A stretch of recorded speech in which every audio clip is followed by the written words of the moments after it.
Hi, I'm Gary Ritchie for Pharmaceutical Manufacturing Magazine. I'm here today at Pittcon 2009 with Dr. Mike Doyle of Symbion Systems Incorporated. Mike, it's good to see you. Gary, very nice seeing you. Tell us about the Symbion suite of software. Well, the Symbion suite has been developed with a particular mission in mind. And that mission was to provide a software package that would provide all of the capabilities required to do process automation, while at the same time being able to communicate with virtually any analytical instrument, any chemometrics package, any process historian, distributed control systems, virtually any type of software that you would want to communicate with, and at the same time provide full automation capability, full laboratory instrument control capability. And the Symbion, in a sense, acts as an executive. We control a lot of different things and provide the menus and the programming environment to make all these things work together smoothly. So that from a, regulatory perspective, the pharmaceutical industry would be interested and probably is interested in having a central software package that could do functions in development, in research, and I guess in scale-up. Yes. So exactly. how do you accomplish each of these things in which the PAT guideline actually lays this out very succinctly in the guideline? You have different types of environments that are required to do all the range of activities that various customers would want. Let's say if you're in chemical development, you basically want a fairly open ability to control an instrument and in your laboratory make the instrument do anything you want. So that in a sense is one of the functions of Symbion, to provide that universal instrument control capability, which enables you to control, let's say... Key phrase there, universal instrument capability. Right. Some of the things that go on in development may not be some of the things that you need to do later on in full scale up. Yes. For instance, the level of data acquisition that you might want to take in the beginning will certainly be a lot wider and a lot more as you're understanding how you're what you're controlling. That's correct. Later on, you want to be able to tailor your software to meet your demands. For example, for example, in the laboratory, you very often want to look at a lot of different things and take a quick look, maybe look at mixtures of chemicals in 3-dimension, identify things that are happening within a reaction. Usually you don't want to do a full-scale calibration at that point. You simply want to monitor changes like that and try to get a feeling for how to proceed. Now when you reach the next stage where you've, let's say, configured a reaction, you know what you want to do, and you now want to let's say, build that into a full process configuration or a process method. Now you move on to the next phase of Symbion, which is a process development capability. And at that point you can use a series of pull-down menus, use some visual wizards that we have to enable you to decide you want to connect a given spectrometer into a control script that tells that spectrometer exactly how to operate. You then take the spectra, or if, assuming it's a spectrometer, not a chromatograph, take the spectrum from that spectrometer, route it to a chemometrics package, to a runtime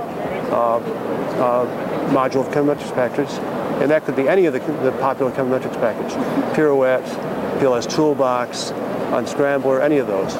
And those interfaces, I guess not every one of them, is as far as my knowledge, is 21 CFR Part 11 compliant. Yes. And so Symbion you wouldn't have to do more qualifications on Symbion if you're just using it as an interface or a controller for some of these other. That's correct. Okay. Yeah.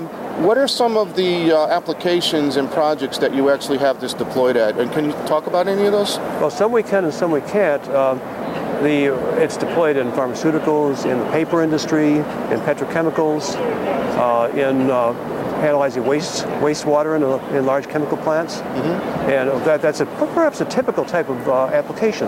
For example, in a wastewater system, for example, you need to turn on a pump to pump a sample from a master drain in the plant. So you pump a sample into the wastewater system, you valve it into a vessel. So you've got several valves that we have to control at that point. We turn on a sparging pump, which directs an airflow through the vessel, route the output to a gas cell for analysis, analyze it by an FTIR spectrometer, take that result, send it to a chemometrics package to analyze the concentration of several different components, and then those concentrations get routed to a historian, And of course, there are also alarms. If there's a spill of some particular chemical or a combination of chemicals, an alarm is sent back to the control room or to the operator's home if that's necessary. Because this thing runs 24 hours a day, nonstop, and most of the time there isn't an operator there watching the instrument. So we communicate remotely with we communicate remotely with any location, remote or local, and provide that information.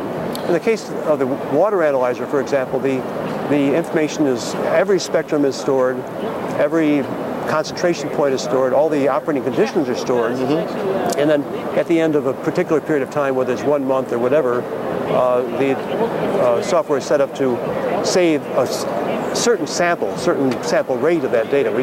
They don't want to, the chemical company doesn't want to archive every spectrum indefinitely. Now, in the pharmaceutical industry, they would want to archive. They would want to.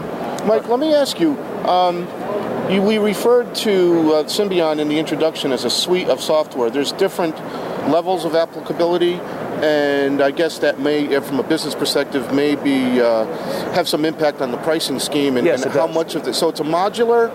It is modular, and there are capabilities we can turn on or turn off. Turn off, right. Yeah. So where do you see the future development of Symbion, especially in the pharmaceutical process area, bioprocessing, for instance? Do you see where things that you're doing now, let's say in small molecules, aren't present yet, that you see future developments in? Well, at this point, I don't foresee the need for future developments of the software package because we provide a very generalized capability. Okay. And what generally happens is the user will either himself or have us configure a dedicated version of the package once they've gone through the scale-up. So this allowed. So you have allowed to go in and you can actually tailor. We can tailor some of the scripts and some of the requirements that are specific for the user that you don't provide now, but can be provided in the future. Right. Part of the functionality of Symbion is that it is a very easy to program to configure. We can design custom screens, for example. If they want the plant operator to only see a screen that gives them a start button, a stop button. Very flexible. And a graph or something, or perhaps a set of numbers, alarms. If that's what they want, we can do that very easily. It makes that type of development almost trivial compared to starting from scratch and developing a package to do that. So it's both a general development system and a dedicated system for almost any application. Well, Mike, stopping right there, it sounds like it is going to be the software for the pharmaceutical industry in the 21st century. Well, sounds like a lot of flexibility and a lot of utility. We look forward to seeing more developments in the future. Very good. It's good to see you. Gary, thanks a lot. All right.